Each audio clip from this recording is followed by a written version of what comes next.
দেখেন মাসে কীভাবে কাজ করতেছেন মেসেজ বোঝায়। হ্যাঁ, নিজের মিলের কাজ নিজে করতেছেন।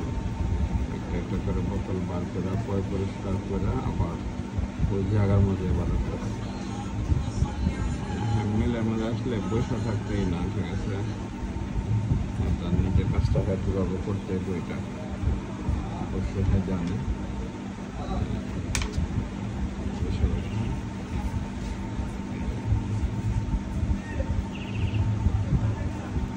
মানে তারা বলার আর দরকার পড়তেছে না যে কীভাবে পয়সা করতে হবে, তার বুঝে কীভাবে পয়সা করতে। বাহিরে গ্লাস খোলা থাকলে ধুলাবালু তো প্রচুর পরিমাণে এসে পড়ে, এই কারণে আর কি। হ্যাঁ, খুব সেন্সিটিভভাবে পয়সা করতেছে।